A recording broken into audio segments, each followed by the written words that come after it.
Cool, so I'm Chris, I'm head of search, whatever that means, local-ish SEO agency, no, marketing agency, not just SEO, called Strategic, just down the road in Ipswich.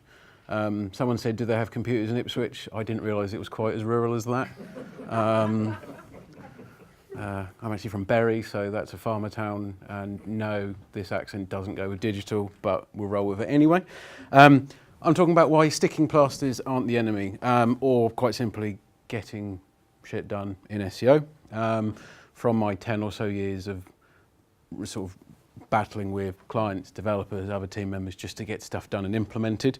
And hopefully, you'll take some of this away and get more stuff done, which would be awesome.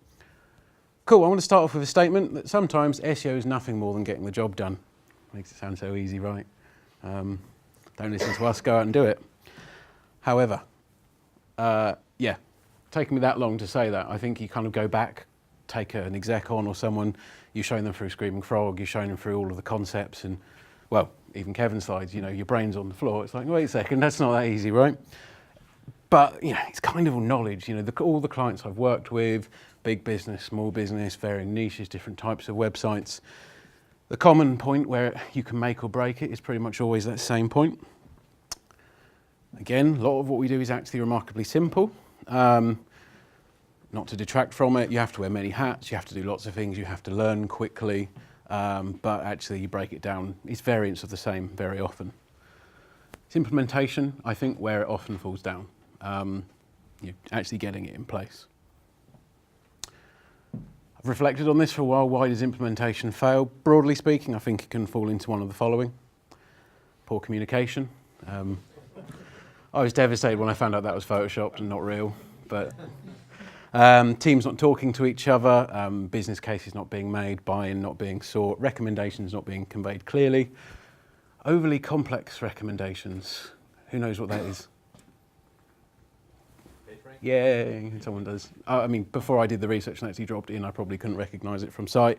I don't really understand this, but the point I'm getting at, but I do understand it, not to detract from it, but what exactly it does, that's not my job. But starting with the detail, not conveying what it is you're doing, losing people in the process, and then an unwillingness to compromise.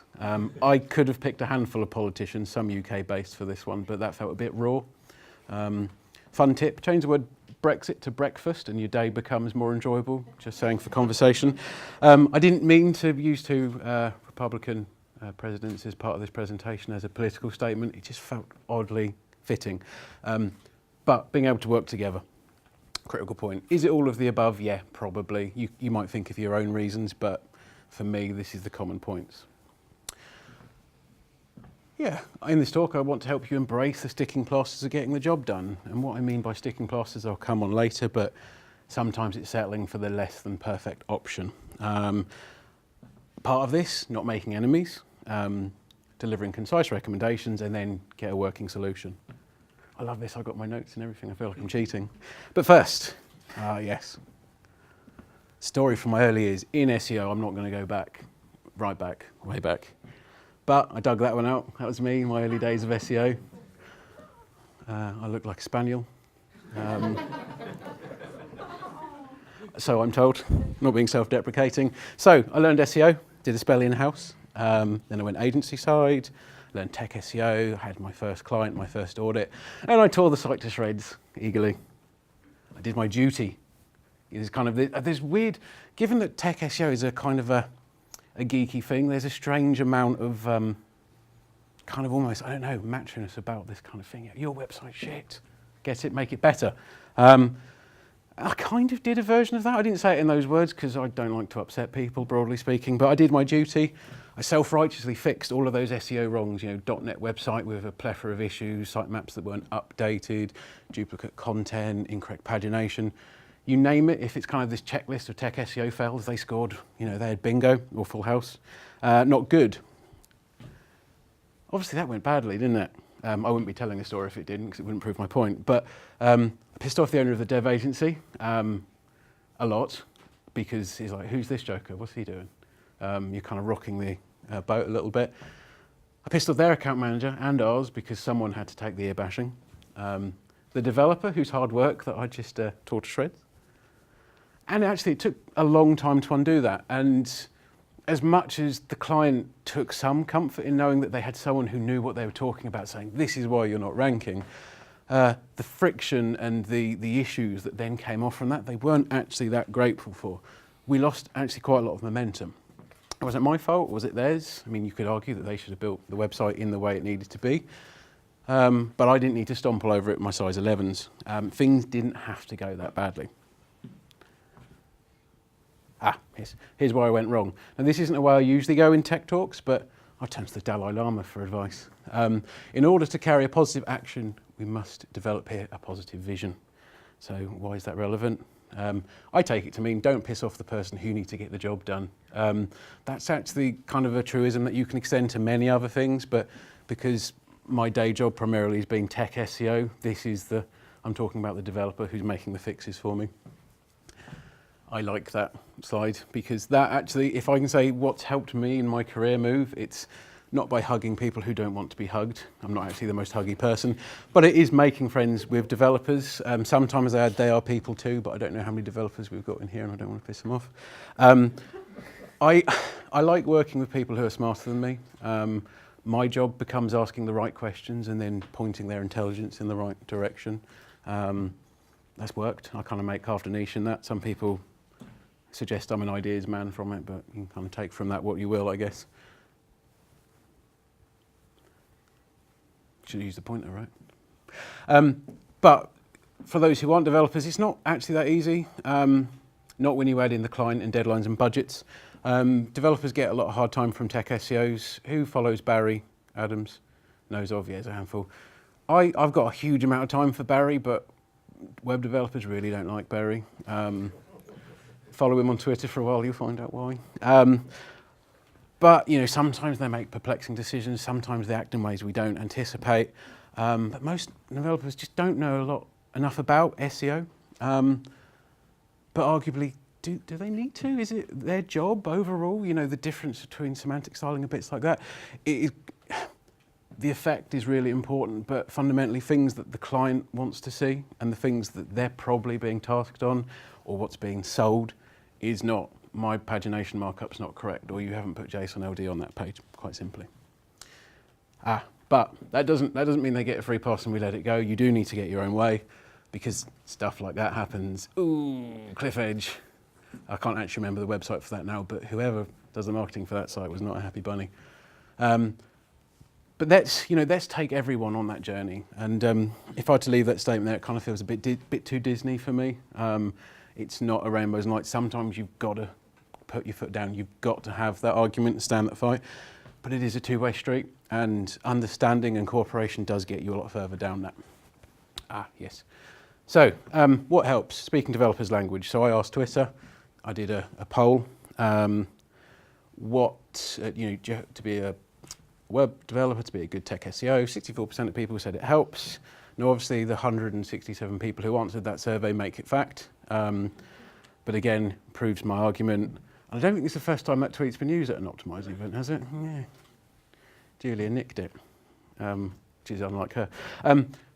Your recommendations become doable in this. You learn to speak their language, ultimately, which is really important. Again, I'm not saying they as if they're different people, but you learn to give forward recommendations in ways that they can understand.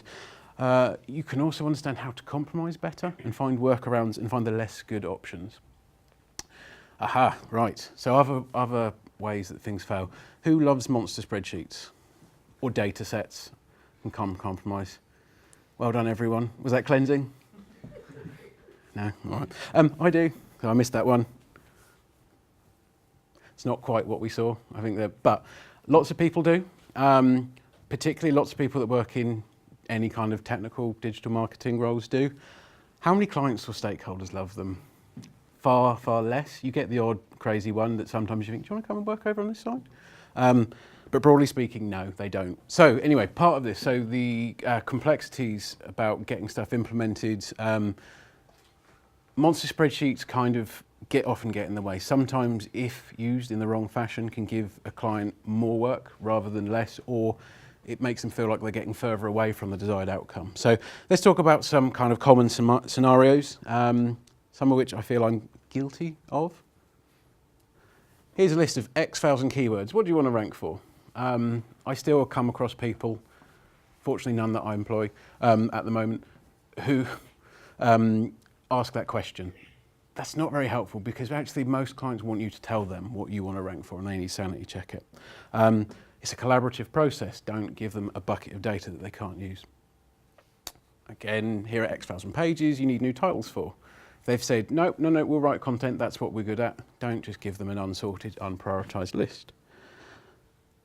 And here's are the X thousand long tail keywords you need to incorporate into existing copy. Again, something they've insisted their content team is better at doing, but where do they start? Where does their content team start? Is that going to get any further than the marketing manager who's got 20 other things they want to do at that given moment?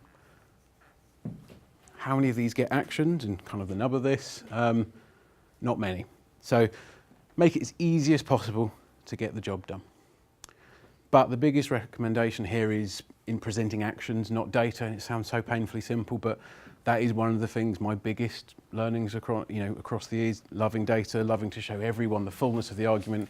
Here's all of the data that I've used. There's so much data it couldn't fit in Excel. And if someone goes, they go, that much data over a million rows, but that's not going to work. It's embracing the too long didn't read version, which I work with lots of SMEs, lots of owner-managed businesses. So on the smaller end of the spectrum, they don't have time, best will in the world, even if they do really like what it is you're talking about. So give them a solution and an opportunity, not a problem. Another issue, coming back to the compromising part, is we hate compromising. Again, does seem to be a trait of tech SEOs and web developers, I often find. Compromise isn't a dirty word or a synonym for utterly failing at getting your own way. That isn't a legitimate screenshot. I've kind of had to add that in post. We all probably know some people that could make that reality, let's be honest, but that's not what it is. It's not a dirty word. Quite often, actually, don't look at that yet. Quite often, actually, a lot of people see compromise as a sign of weakness as well. That kind of, no, my recommendation is that good, I can't back down on it. But if that grinds the entire project to a halt, you're not helping anyone there. Too many SEOs, developers and designers spit their dummies out over it. I thought I'd kind of extend it across the entire spectrum because I've had many 1 hour meetings last 4 hours for exactly that reason.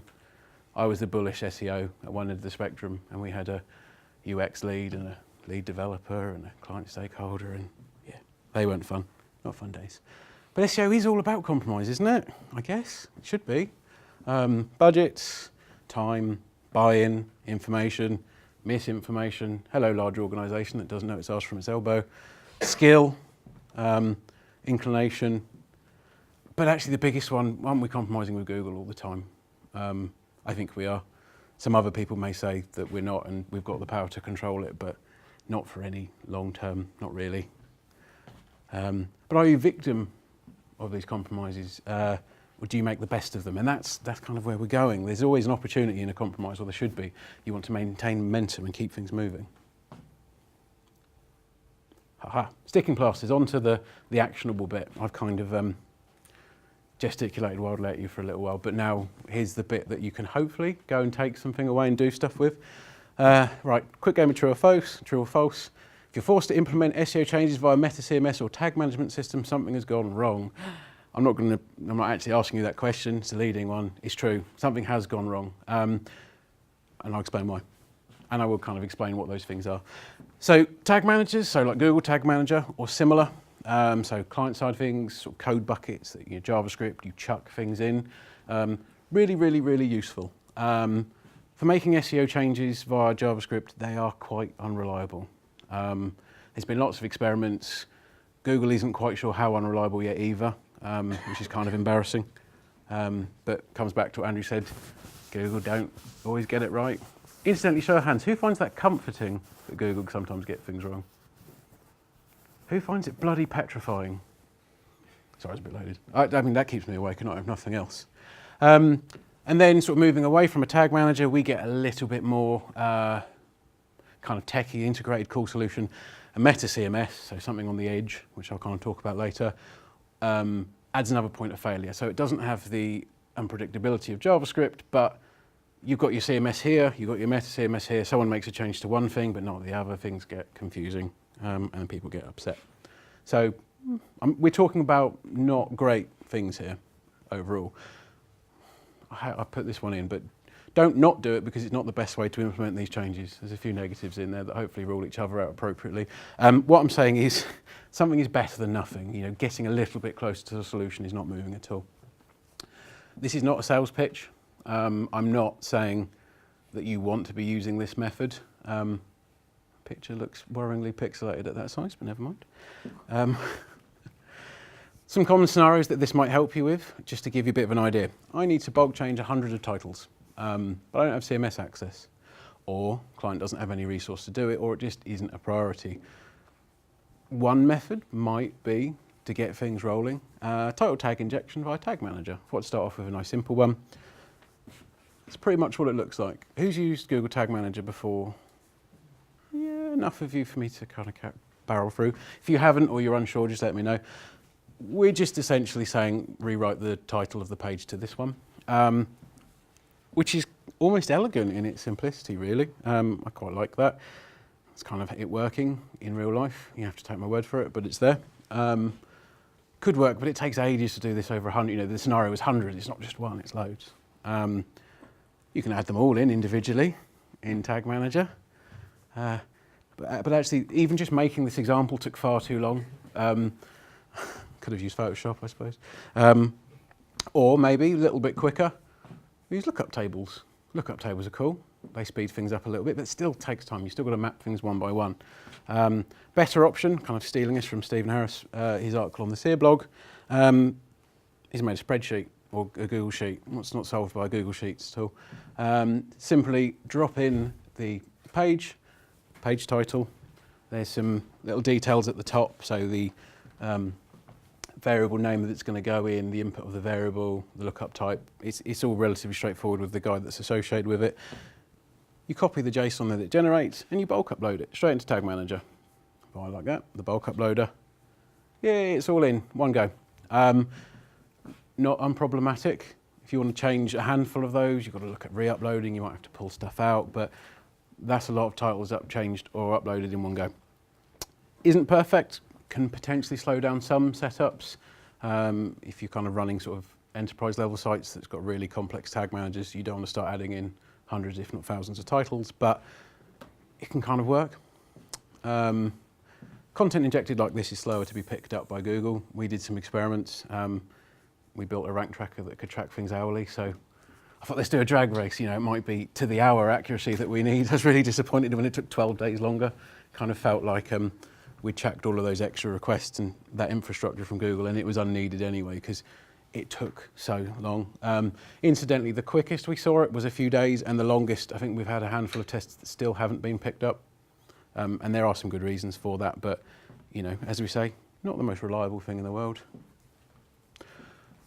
Google says don't do it. If we listen to what Google said, we probably wouldn't be doing our jobs because just do what the user wants and job's good. Do quite like John though, I have a lot of sympathy for him. I know he kind of accepted the job, but Jesus, everyone hanging off your every word like that.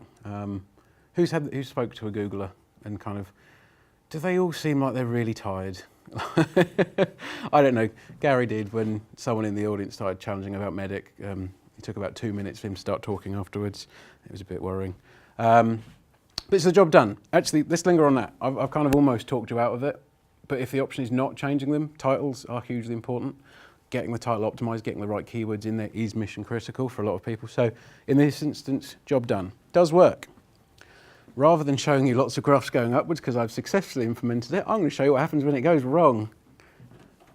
There's a graph. It's one of my test sites. Here's where I fucked it up. Here's where I fucked it up. And actually, it's almost a case of, well, you know, Google is picking these up.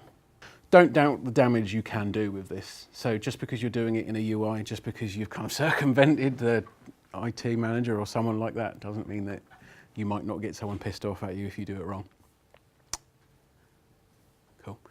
Similar one, getting a bit sort of slightly heavier duty. I need new content area on each page, but the development pipeline stretches off into the distance. You know, we need to change pages to the payment gateway's wrong, or the CTO's got their own agenda, or something is happening. Well, Again, tag manager, let's inject it with JavaScript, just like that.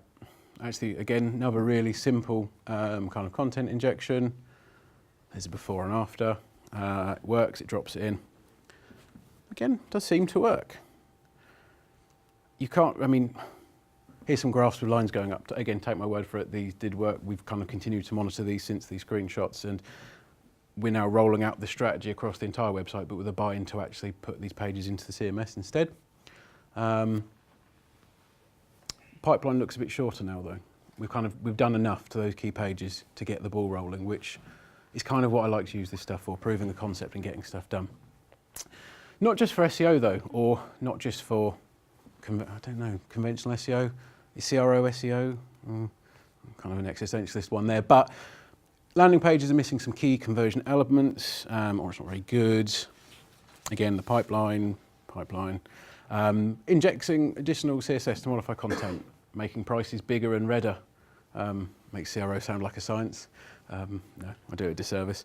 It works. This campaign was doing bad, and now it's doing better. It's an ideal solution. We're rolling. Some more words of warning, if I haven't scared you away from it doing enough, trust me, it actually does work. I do this on clients that are aware. Reports of what does and doesn't work via JS are massively conflicted. Canonical tags, broadly speaking, nope, don't do it, doesn't work. Shortly, Ewan came out with this really nice kind of content experiment that said, yeah, it does. Link to it there, check it out on the slides later.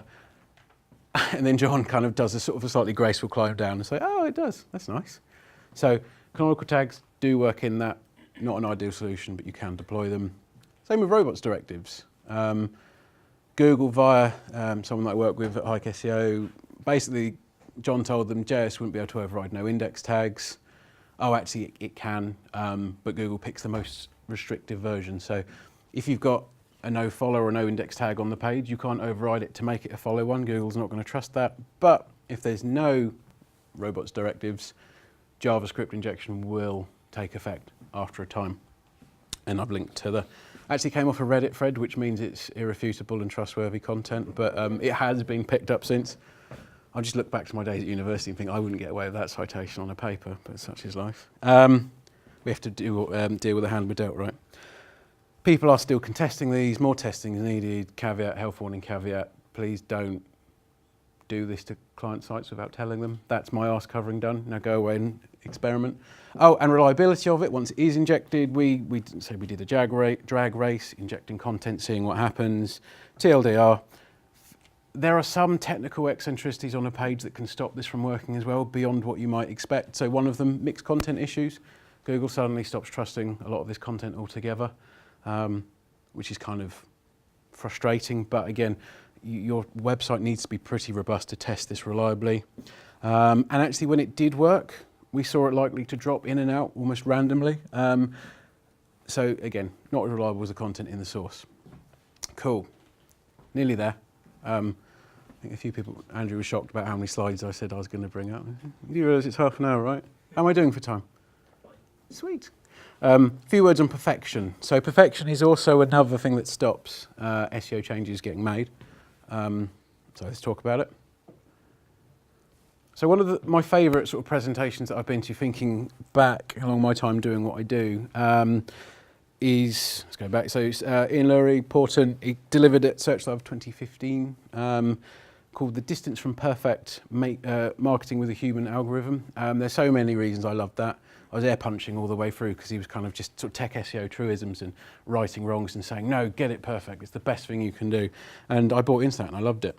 But it hinged on this concept of successful marketing minimises that distance from perfect. Let sort of be clear first, I'm not arguing this at all. This is absolutely the case. I think if you can minimise the distance from perfect, it works. But it's when I see this kind of thinking misappropriated is when it's a problem. It's, you know, a sound concept built on strong principles. People get it wrong. They get a little bit dogmatic about it. They start air punching and all things go wrong. So, for example, maybe those 50 missing alt text won't make a difference. I've seen people implement alt text on social media icons because SEMrush Auditor told them they were missing. Okay, technically, that's getting you closer to perfect, but they ain't doing anything. Don't tell your client you've wasted their money on that. But the key concept here, and this definitely isn't what Ian was talking about when he said it, is that Perfect doesn't mean ranking well. Almost depressingly so, I guess. Someone who's a tech SEO identifies as. But perfection in any sense is reducing friction for the user. So just keep that in mind. But I'm ruining this now. Each decision you make has to be a commercial one. So when we loop it back to this kind of pursuit of perfection, getting that clean scorecard just because you can is not a commercial decision, especially working with clients with smaller budgets, but it's only X amount a month. To a small client, that doesn't matter. It's still a lot. Make the best use of their time. But what actually is perfect anyway in this world? I think that's a kind of a big one. Again, don't want you leaving kind of questioning your life choices from this, but I know what it isn't. It's not a perfect Yoast SEO score. I deactivate them on every site we launch now because I'm just fed up of that phone call.